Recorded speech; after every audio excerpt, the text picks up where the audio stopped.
আসসালামু আলাইকুম।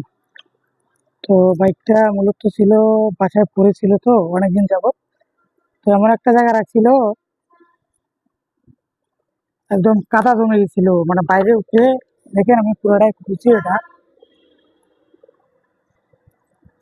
তো এটা আমরা টাইমিং চেনটা আর প্লেটটাকে চেঞ্জ করবো, বুঝছেন? বাইকটা একটু মানে স্টার্ট হয়নি একবারও কিন্তু।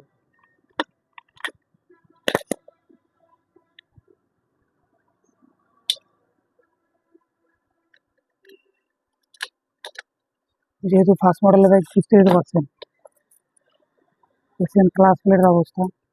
ক্লাস প্লেট একদম কিছু নেই।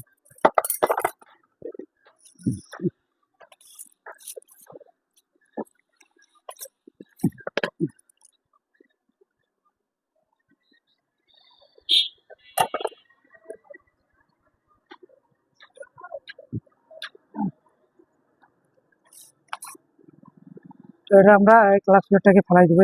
ক্লাস প্লেটটা একদম বাজে অবস্থায় আছে। তো আসলে এই ক্লাস প্লেটটা চালানো যাবে না, মানে কোনো ক্রমেই সম্ভব না। আটকে গেছে, বুঝছেন?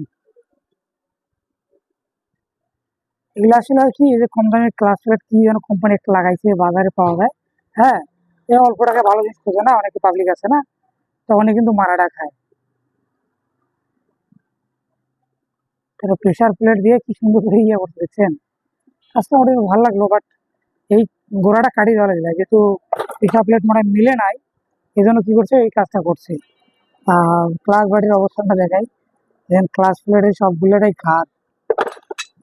তো আমরা এই মোবিল ফোনটা খুলবো, খুলে ক্লিন করবো, তারপর এটাকে সেট আপ করে, বুঝছেন?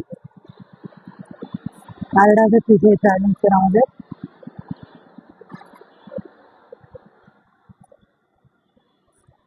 বেবি পিনিয়াম আর লকটাকে আউট করে নিলাম। তখন হেডের নাটগুলো খুলে নিয়ে টাইমিং চেনটা আউট করবো, আউট করে এটাকে তারপরে ইনস্টল করবো নতুনটা।